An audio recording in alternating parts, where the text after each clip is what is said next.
Hey everyone, Sky here to discuss TMNT, starring Chris Evans, Sarah Michelle Gellar, Patrick Stewart, Mitchell Whitfield, Z Zhang, and Kevin Smith, and directed by Kevin Monroe.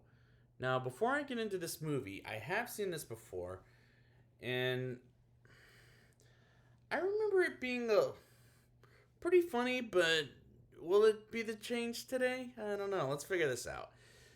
The movie opens with a narration by Lawrence Fishburne about something 3,000 years ago, and an unknown immortal warrior as his brotherhood was stoned. And isn't this a terrible fantasy movie cliche?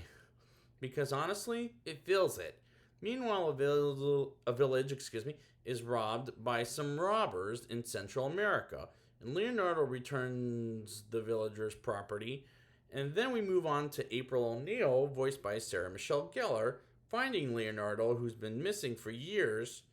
And Donatello is a 24-hour electric serviceman. Michelangelo is a costume turtle for a birthday party. And Raphael becomes a vigilante at night called the Night Watcher, which is a very silly name for a vigilante. And I'm not connecting with these characters, but I am having a little bit of a better time than part 2, and a much better time than in part 3. Splinter doesn't feel as inspiring as in the first movie, and Casey Jones, voiced by Chris Evans, doesn't feel as fun. A businessman named Mr. Winters, voiced by Patrick Stewart, is a predictable villain presence, because how many times does he voice a villain in an animated films?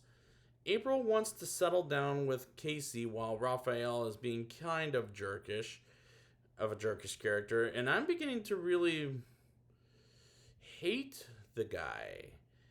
And Leonardo comes home in New York City and begs Splinter for forgiveness, and Raphael isn't happy he's home, but the other two turtles are happy he's back, and the animation isn't as good as Disney or Pixar, but I am, however, pretty bored with this movie as it makes sense.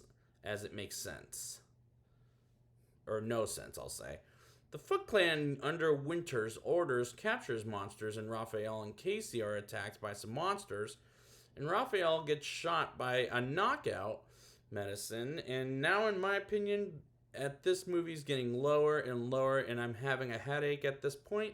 Raphael quits the team and continues to be the Night Watcher, while Leonardo listens to Splinter and tries to get his blessing off Winters, and I don't really care because there's no tension in this movie. For example, Raphael fights a small creature of some kind and defeats with some explosive pills.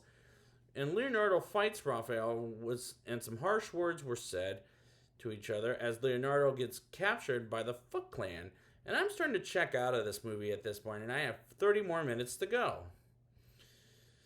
Raphael tries to get Leonardo out of the hands of the Foot Clan and talks to Splinter and tells him they took Leonardo and Raphael plans on getting Leonardo, but with April and Casey going on the final fight as they break into the Winters building. Meanwhile, Winters is being betrayed by the Foot Clan, and the Turtles with April and Casey get in the building and save Leonardo, and they both realize they need each other, which is a nice message. And Winters falls down and thinks the immortals should go back to where they came from. And the Foot Clan help find the last monster while the Turtles fights the immortals.